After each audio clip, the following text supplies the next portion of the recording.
The preliminary results followed a whole day of examination on the body by a combined team of police, parliamentary professional doctors, and private pathologists at Mulago Hospital mortuary.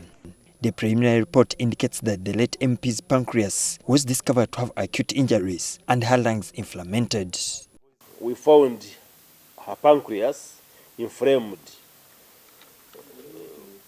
We call it pancreatitis, and it was of an acute nature. Acute meaning it happened shortly before her death. It wasn't an issue that was chronic, that maybe she had that disease before.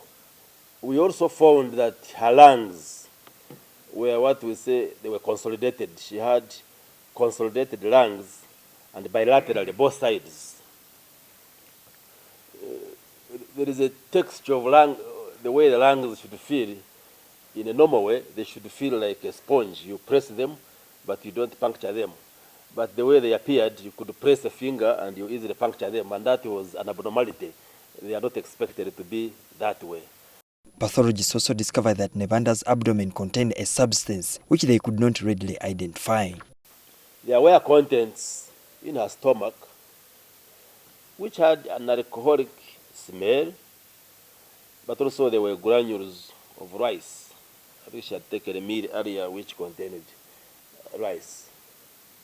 However, according to the MPs, some samples have been referred to South Africa for further examination, and a report is expected in 3 days' time. One of the pathologists whom we engaged is going to fly with a member of the family to South Africa, and they will leave tomorrow and arrive in South Africa tomorrow, and the analysis will begin. We are already in touch with the laboratory in South Africa, so they can begin immediately the samples arrive. At the same press conference at the parliamentary launch, the MPs also released a burial program which will begin with the funeral service at the Christ the King Church on Tuesday.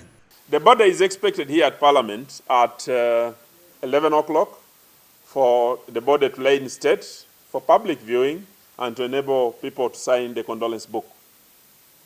Then there will be a special sitting of Parliament at 2 o'clock on Tuesday. Meanwhile, Nebanda's body has been taken to her parents' home in Entebbe on Entebbe Road, where a vigil is being held. However, no journalist was allowed to access the home by the deceased's relatives.